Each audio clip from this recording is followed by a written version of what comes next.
UN urges transparency in Machar trial, monitors clashes in Upper Nile. September 22, 2025, New York/Juba.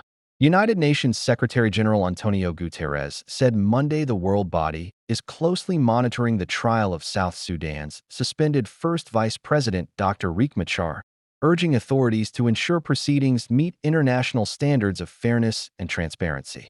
UN spokesperson Staffan de Jarrick told reporters in New York that the UN mission in South Sudan, UNMISS, was following developments in Juba after the trial was adjourned when Machar's defense team challenged the court's competence and jurisdiction. Our mission reminds all concerned that the judicial process must adhere to international standards of fairness and transparency, with full respect for the rule of law and human rights, de Jarrick stressed. The treason trial opened Monday morning under heavy security in the capital. Machar, alongside 7 senior political and military allies, including the petroleum minister and the deputy army chief, faces charges of murder, treason, and crimes against humanity.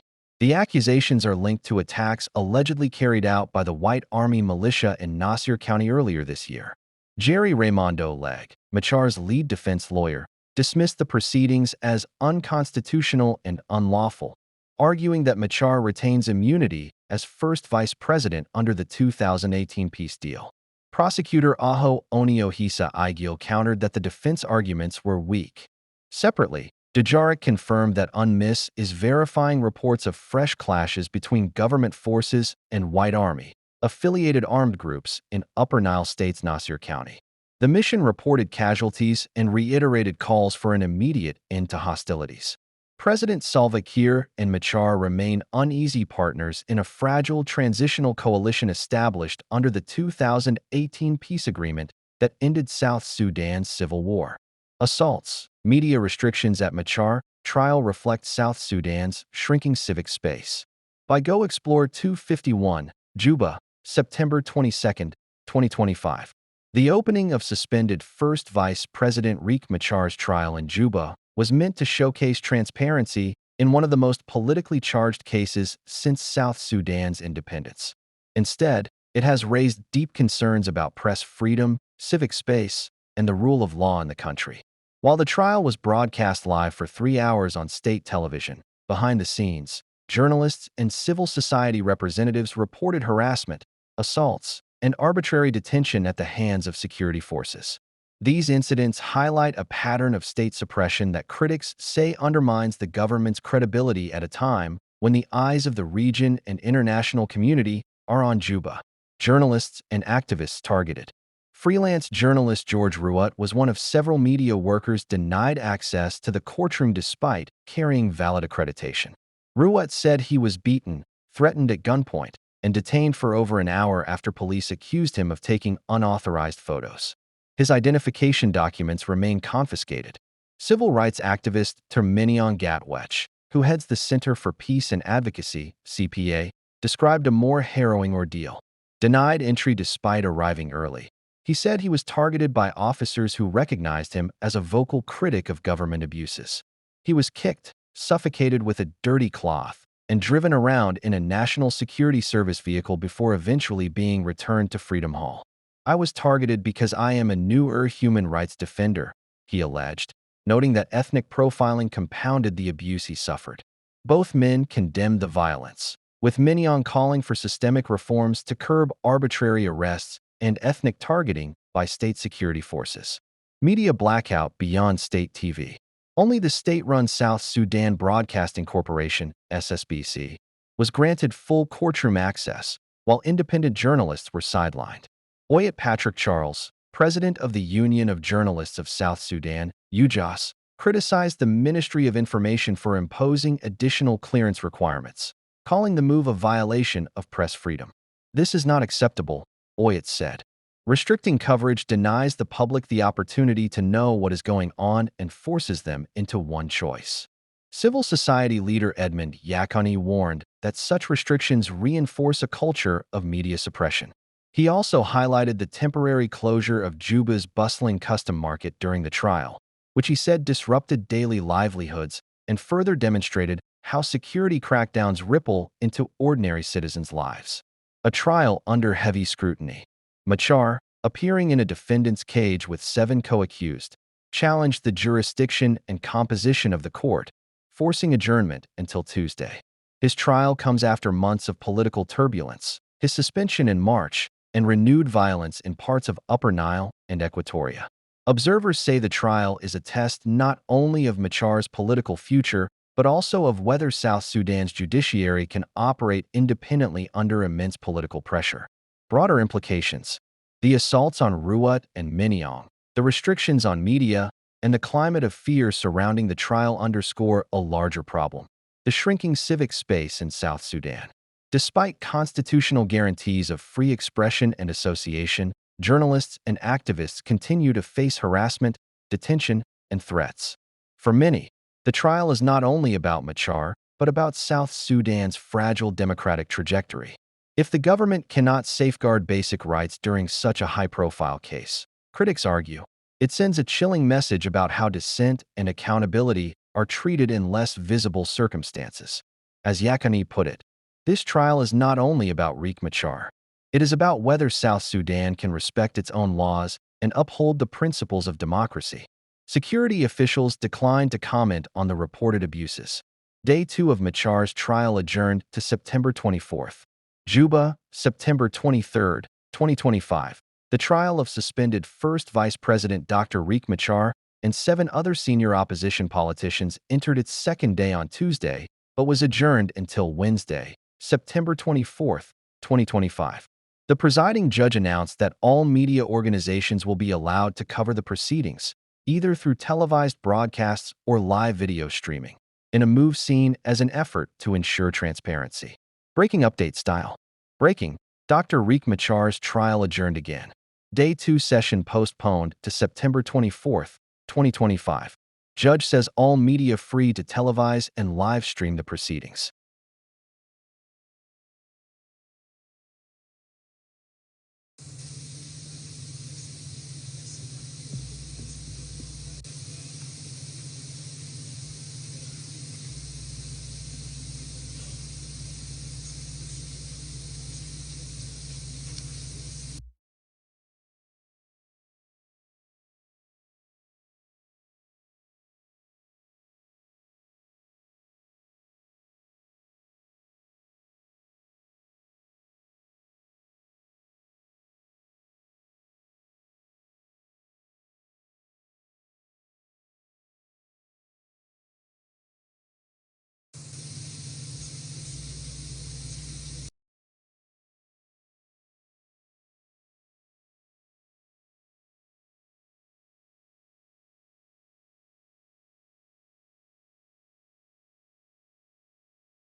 الموعد بالتحديد طلبا يعطوهم هذه المهلة لكي يقدموا الرد المكتوب. الآن نعود لمنصة المحاكمة. Honorable Court, good morning. رئيس لجنة as you ordered yesterday, يقدم الرد المكتوب. Our response to the defense team to be submitted in written form. Sir, we brought this response in regard to the matters of competence of the Special Court and the jurisdiction of hybrid court and the immunity of the first vice president. Besides that, the defense team raised an objection of the appearance of the private lawyers beside the prosecution team. So allow me to submit this response in written, and we request from your Honor Court this submission be written by our team. Thank you.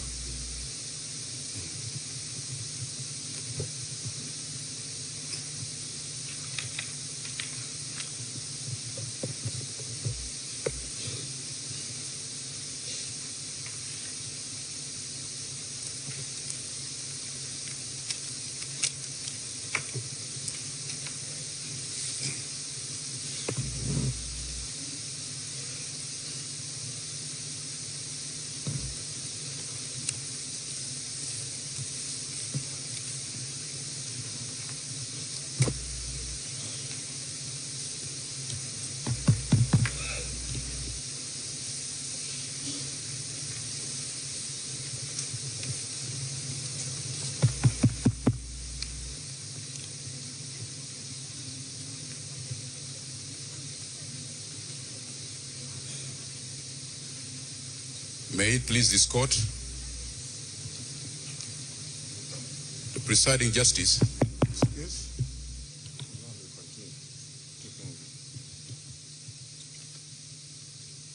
We want to the attendance first. The attendance. You gave us your attendance, the two parties.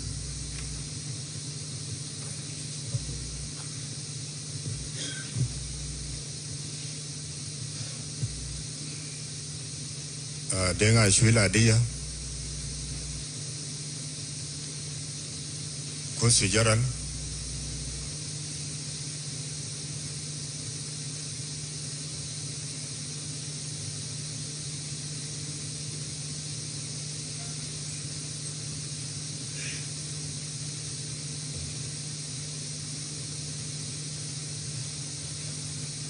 Minister of Justice.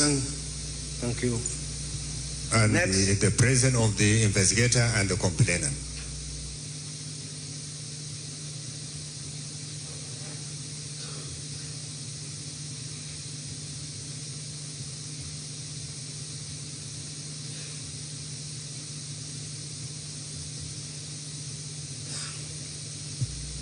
Thank you. Next, defense.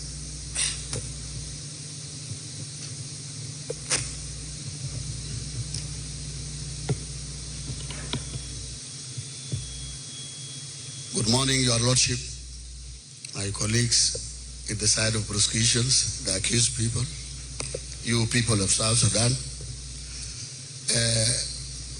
This is Advocate Thorgeri Raimondo Lege, the lead team of defense, in the presence of my colleagues, Advocate Kurlu Al-Kur, Advocate Anis Tombe, Advocate Deng John Deng,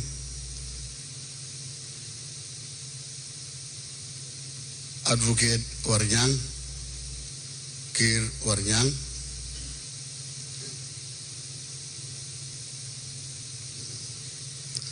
and Advocate Regina Kiriudeng.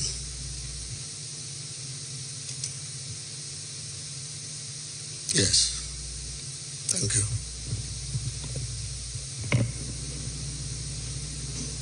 All the accused are present? Yes.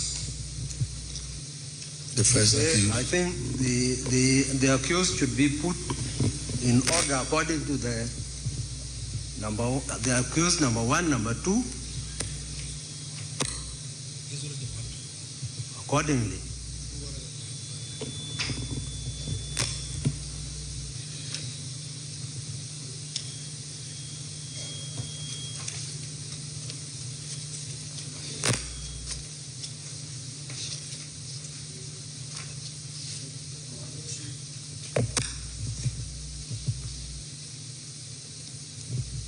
Lordship, we are praying from this honorable court to line our accused according to the warrant of establishment by His Lordship, the President of the Supreme Court, as provided before you. Thank you.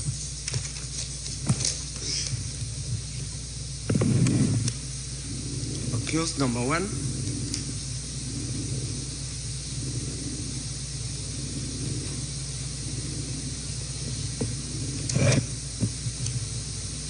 Accused number one.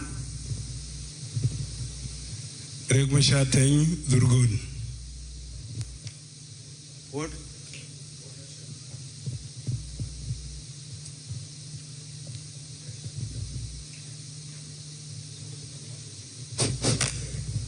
My Lord, in according to the charges against each suspect, they are there in the case diary.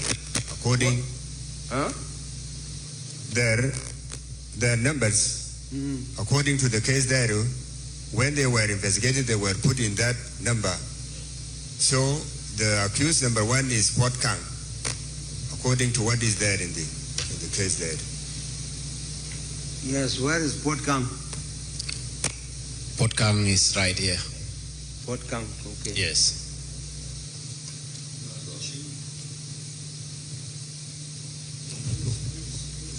The second one is.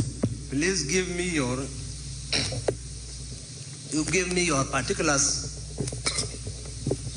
Your Lordship. Port Kang Shol. Yes. Port Kang Shol is the Your second. nationality is? Yes. South Sudanese.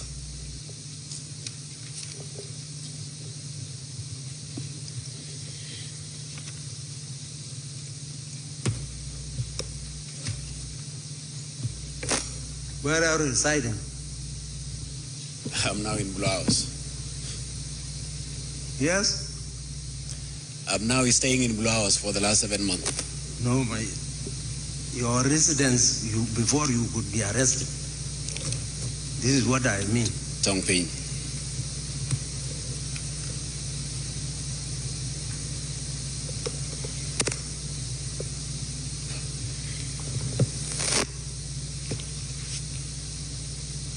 What is your occupation? I'm a minister. Minister of what? Petroleum.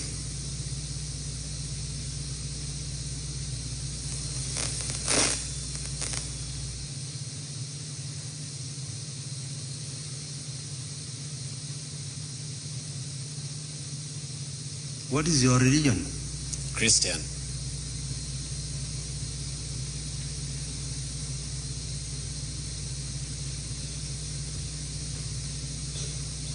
Your age? 40 years.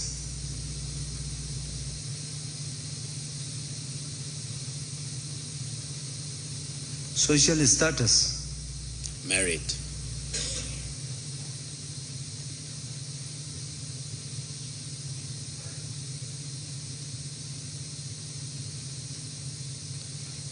What language do you know? English, Nuer, and a bit of Arabic.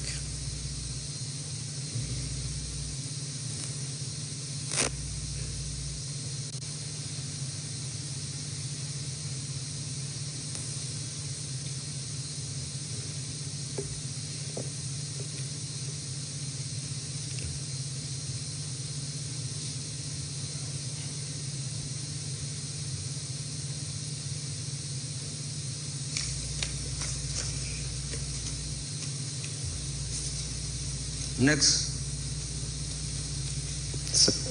Sit down, please. The second accused.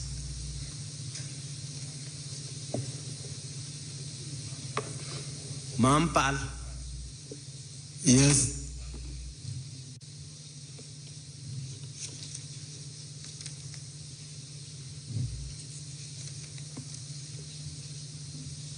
Mampal Bor.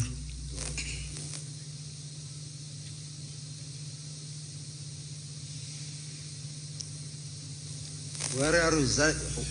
What is your nationality? South Sudan. Where are you residing? Isora.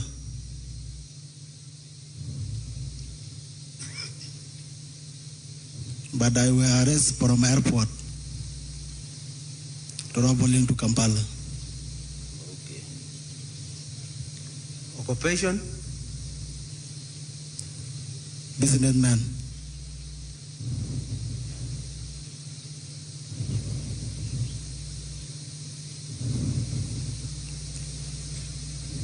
Religion?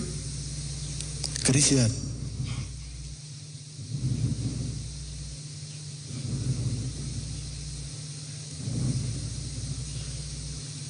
Your age? 37. What? 37.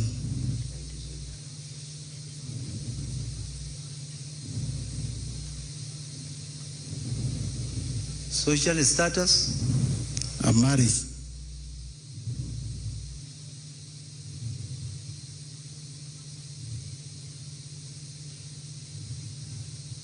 What languages do you know? I know Noor very well, but the others is normal. I cannot talk about it.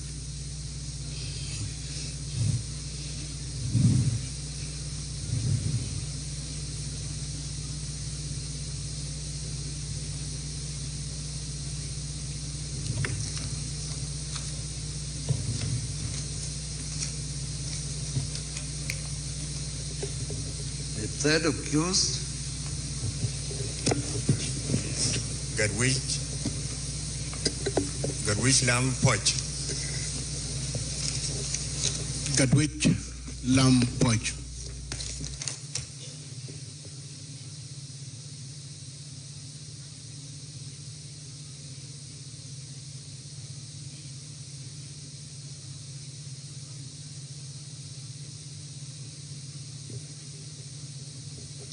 Nationality?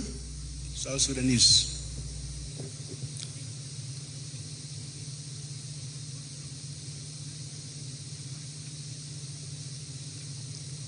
Where are you residing? Tongping.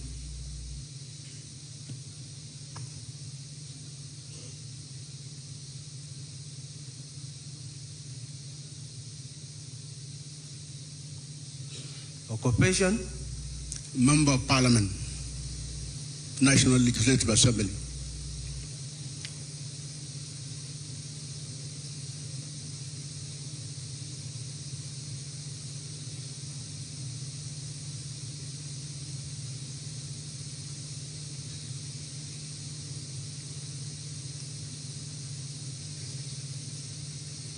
Religion? Christian.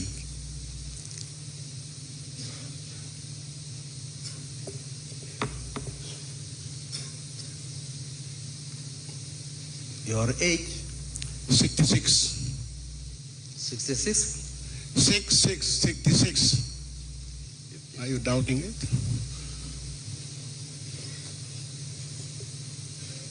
Social status? Married.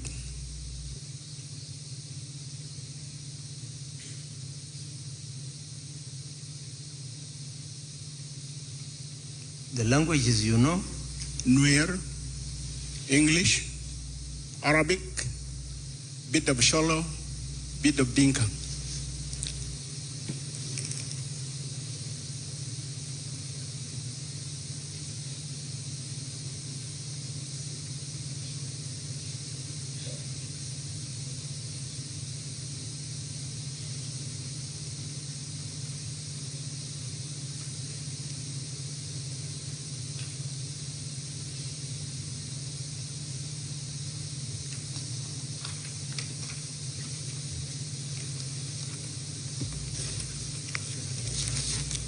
Who's accused?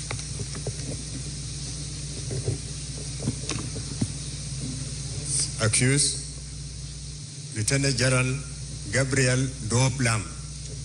Gabriel Doop Lam.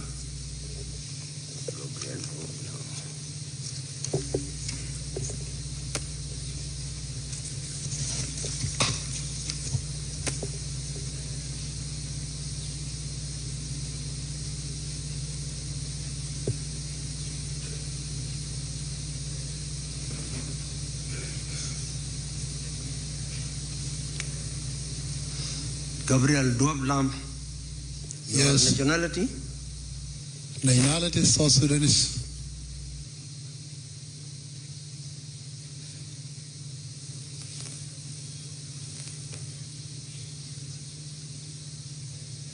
Where are you residing? Nyakuren South Jebel area.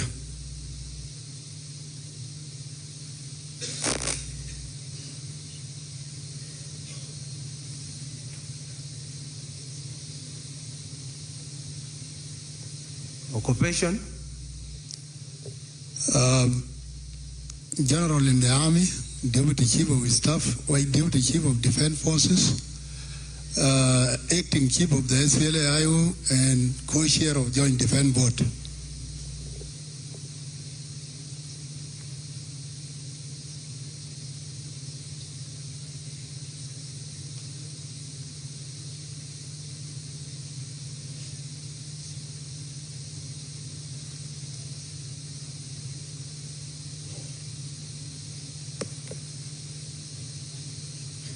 Your religion?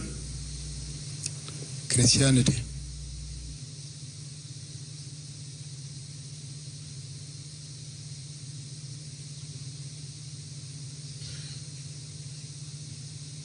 Your age? 53.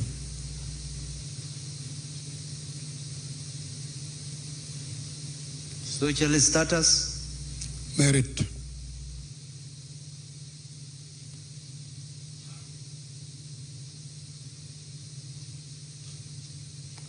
The languages you know? English. I speak Arabic. Tofosa. Then little of Dinka. Nuer. The mother language.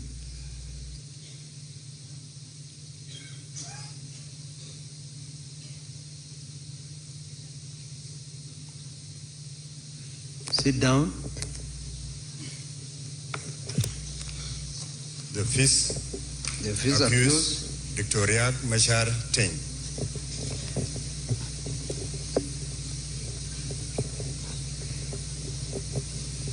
Riek Machar Teng, Durgun.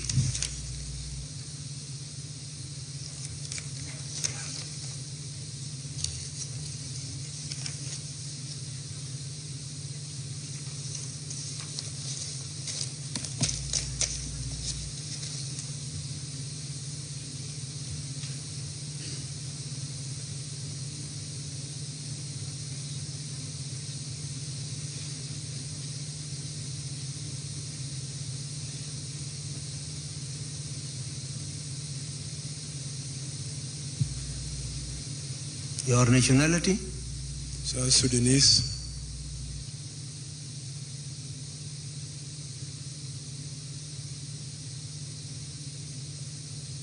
Your residence? Amarat.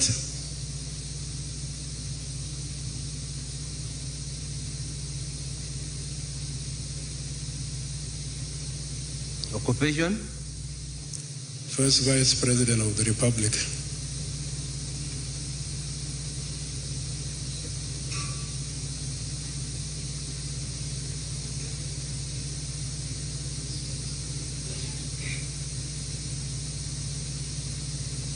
Religion?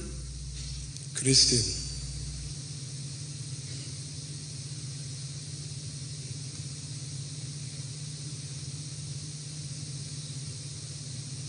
Age? 73.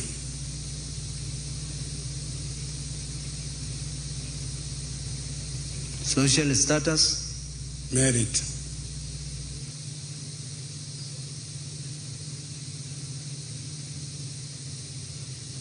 The languages you know?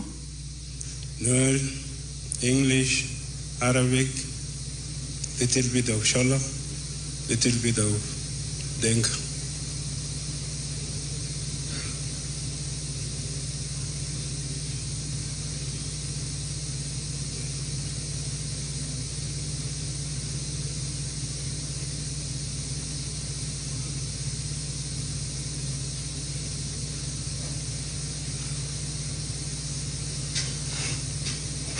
Sit down.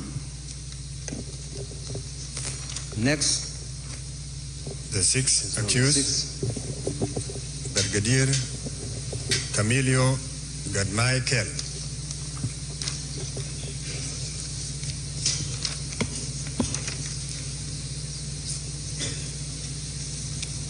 Camilo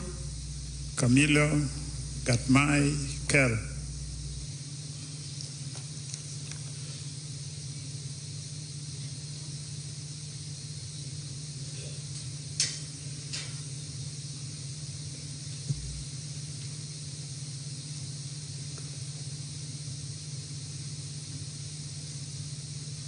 Your nationality? South Sudanese.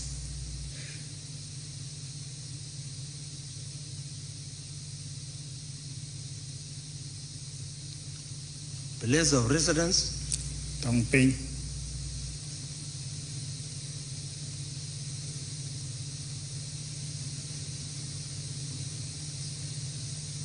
Occupation? I work for Joint Transitional Security Committee as head of admin and finance and a member of National Security Excuse me, you repeat? Head of admin and finance, Joint Security Mechanism Committee, Transitional Security Committee, and a member of National Security Service, the SPLA-IO.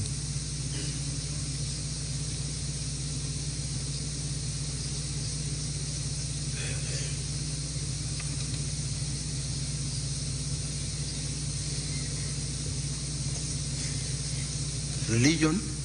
Christian.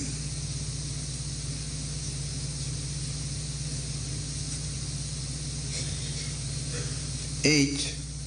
47.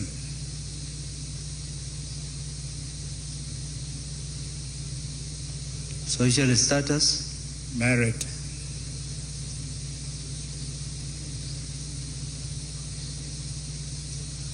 The languages you know? English, oral Arabic, Nuer, a bit of Dinka.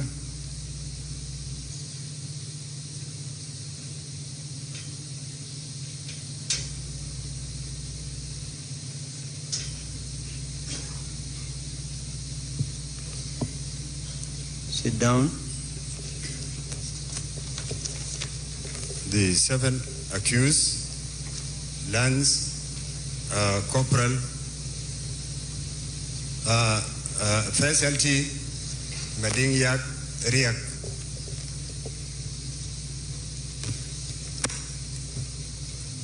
Madingyak Riek.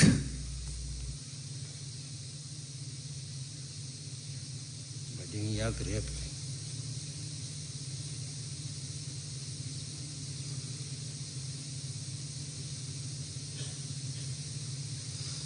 Nationality? South Sudanese. Residing place? Checkpoint, Yei Road. Huh? Checkpoint, Yei Road.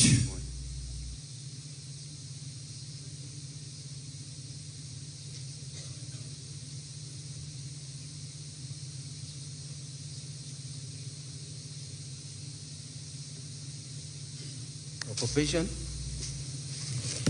Signal personnel, radio operator.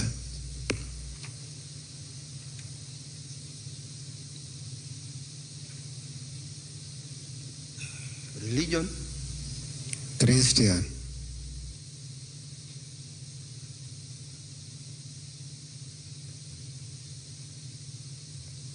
Your age? 45.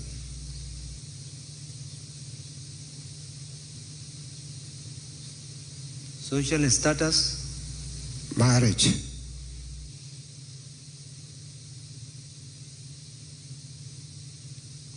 The languages you know? Nuer, oral Arabic, English.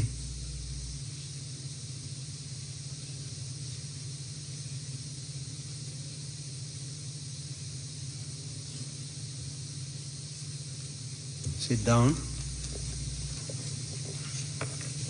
The eighth accused, Lieutenant Corporal Dominic Gadgog Riek.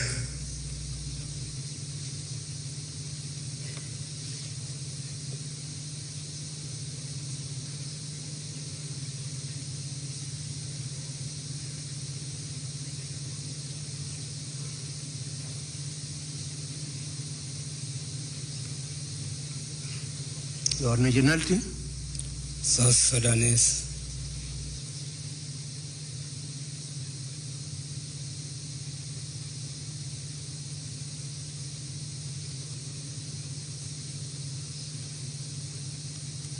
Place of residence?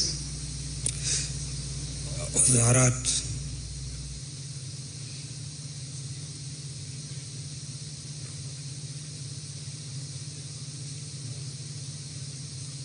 Occupation?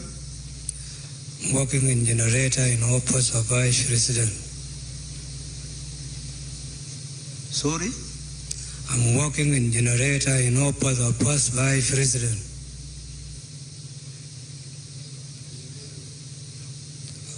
Generator of letters.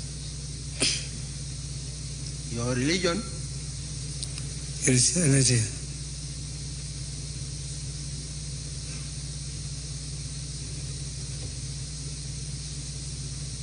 Your age?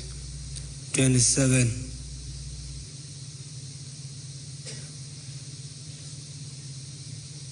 Social status? Single.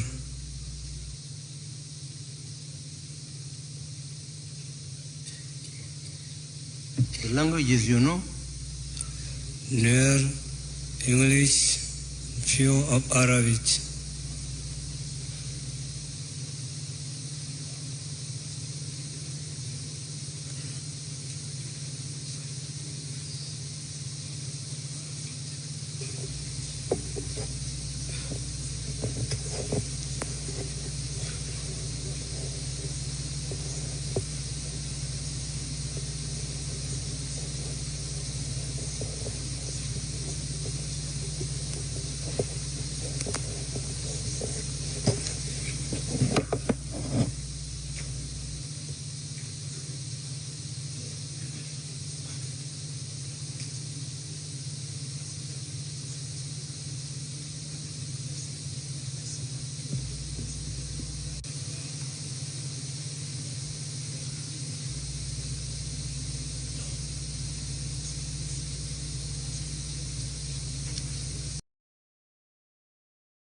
Yesterday, it was a due process, and that is why we are doing that.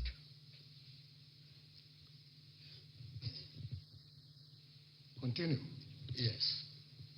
So, the term jurisdiction, my lord, is not an English term. It is driven from Latin words, juris digito, which means I speak by the law. So in case this honorable court does not follow the due process of the articles of the Constitution which govern in the case of the first vice president, we want to tell this court its origin, its importance in the history of this criminal trial of the 8 accused, among them His Excellency Dr. Riek Machar. So all courts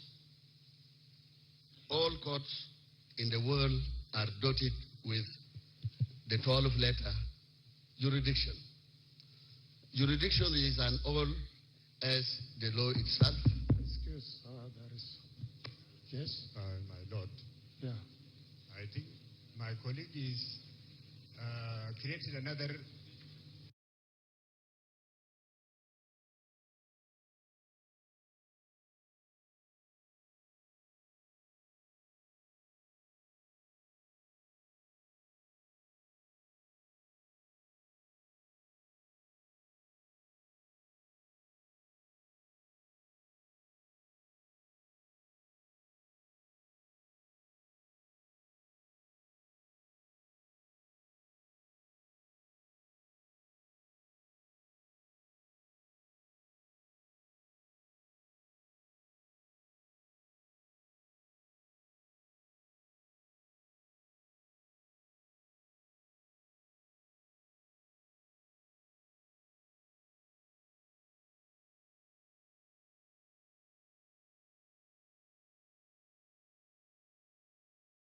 is not related to what he said yesterday.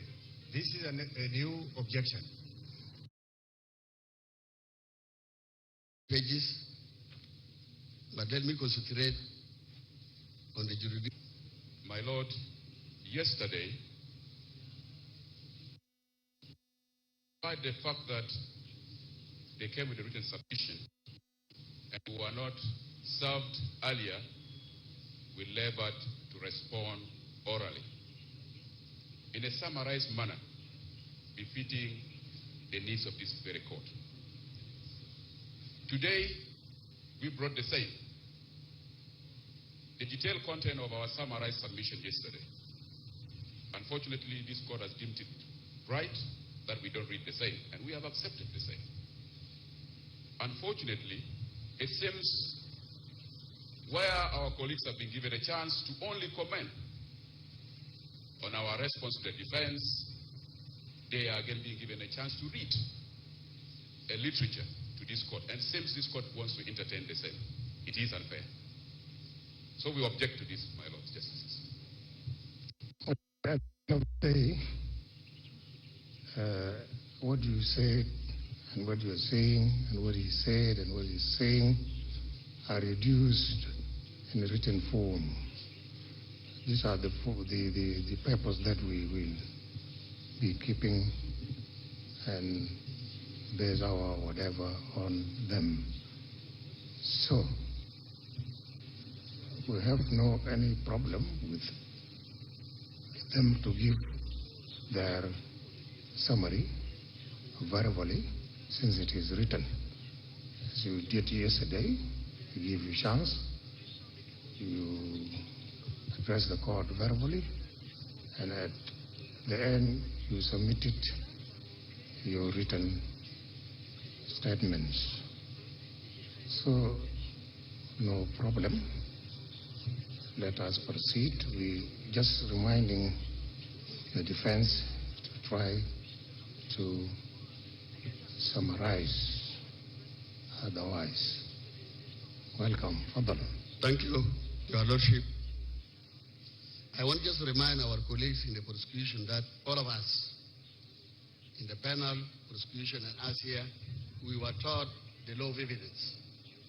And in the doctrine of law of evidence, we have eastable by peers, eastable by conduct, eastable by behavior, which ban to object. Honorable court is open. You are supposed, before you submit the written, to talk. The court does not stop you, but you keep silent. Please try to go into. You keep silent. So nowadays, my Lord, issues of jurisdiction take a greater chunk of judicial time, occupies an Olympian position in administration of justice. It is the nap or nucleus of jurisdiction is the heart of all education. It oxygenized all causes and matters that determine in courts of law. It is a barometer with which the competence or otherwise of courts and causes are gauged. It is a cold fact that the concept of jurisdiction holds a kingly position in the administration of justice. It is the touchstones of judicial process. No wonder our courts in South Sudan are constantly awash with thorny. According to Harvard's Laws of England, Volume 10, 4th edition, paragraph 715, defines jurisdiction, that the authority which a court of law has to decide matters that are litigated before it, or to take cognizance of matters presented in a formal way for its jurisdiction, decision. Jurisdiction is the right in the court to hear and determine the dispute between the parties in any trial or adjudications. Jurisdiction, my lords, is the power or authority of a court of law or tribunal to go into a matter and deliver a binding judgment.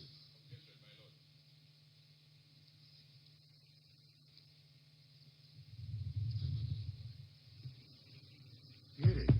Again, let me remind you, please, you have already submitted your whatever, okay? We will use it. Please, let us gain time. It is just, Your Lordship, with due respect to our colleagues that they were wasting our time with objection which is baseless, and I'm going ahead. Let me just conclude. Jurisdiction, my Lord, is the power of the court of law to hear and determine the subject matter in controversy between the parties. In other words, jurisdiction is the authority of courts of law to exercise judicial powers, which is totally of powers of the court to exercise when it assumes jurisdiction. You must first have jurisdiction before you can proceed to exercise your power to try this case. That is why it is the first issue to be determined by this honorable court so that we can go ahead. In a nutshell, let me repeat again, the incident of Nasir is a case of ceasefire violations, clashes between the two parties. As such, the revitalized agreement has for investigation of this matter through sitting SAMs to investigate, report to ADJOURNED, IGAD Council of Ministers, and to report to IGAD Council of Ministers to determine the matter correctly. Thank you. Thank you. Before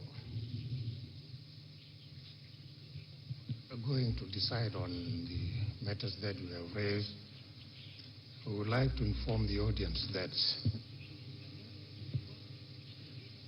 the court is open for public. And I mentioned this yesterday, that in our laws, public hearing means citizens are allowed to access court. Media, all media houses are allowed to access the court and report. They know the law, they know how to report, and will be responsible for what they are reporting. No way to close or to block any media house that is coming or any other interested citizen. So this must be clear. Number two, we are going to put up the session so that we are able to look into the application raised by the defense. Yes. We have another reply to the defense lawyer on concerning the private advocate appear with the public prosecutions. So it is ready, and we submit it to you. What is this? This is the objection from the defense yesterday. They object that some private lawyers are considered as part of the prosecution team.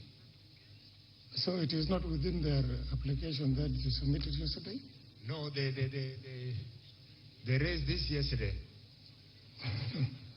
Separately.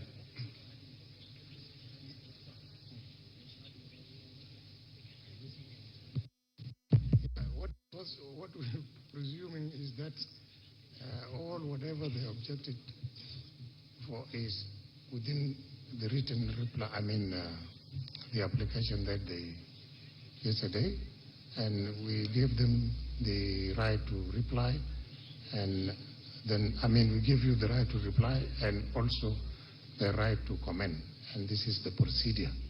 I don't think there is any other response from your side. Thank you. We did not submit it. It is here. Yes? It is here. No, procedurally it's not. So keep it with you. All right. Thank you.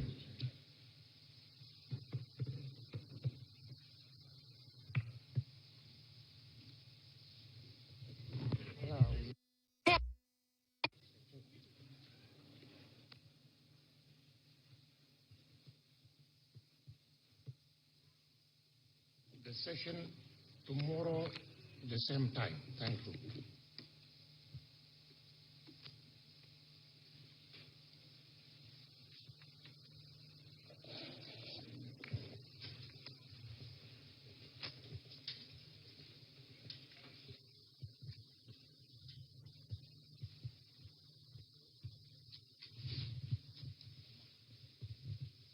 On this live broadcast of the second session of the prosecutions of the SPLM-IO political and military elites which is taking place at Freedom Hall.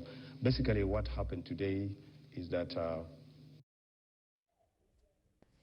Mala yang kodial chai chang arora chai tok wilok Dr. Riek Machar kan ne kodial kon chaka going kel ke pandon chai du chai gut ke ja char lup chai nyaw kap ja kon wala chai non ke chang ke jandaru don wan ke pai wan ron kin dang ro de jandar ro de die ja kon ta na lot ke mendat ke jan we chai chang chai kap ja chai nan ke win is nyok chi ja ke tawra chai ola de no gor ke jano bijimi de ande alte ga chon ko de ban ko de kan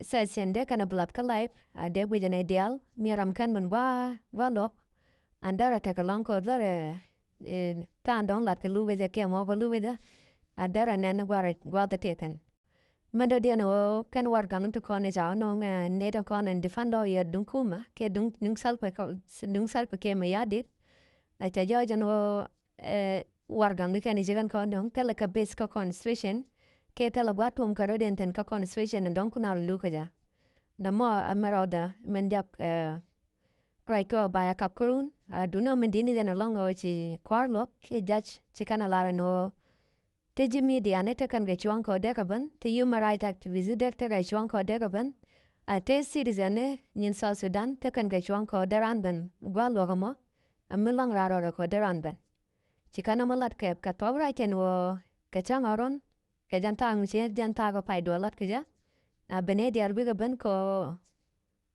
dong ba lukuma ke ba lukuma ba ku mo ja pekrun a ta dimi de ande al tawe chol a mi independent media a tawe law ko de ben run ko bi ke session bi kan lat ke life na mo cha lat ke a kwar lo kan wo ajan man butu akurun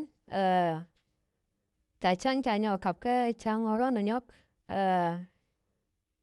rawato kantin kap ke chang kap we ja kurun ke ja che kan lar kan ja chen wo jimmi de ande al gor we de no bi ban cha gor no bai la de kan jimmi de na na moy che kan la don te ko mot ken bar mi chan no bar la ke live video ke chang orun ka dong be cha jen gude dong cha bala kap jo na mo je ne chito ke chang ro dan wala ke tan dong cha rai chai kwen ge ja ke tan dong lo ke Dr. Riek Machar ke ne ga dialum tin kon en chap kwit gwang ke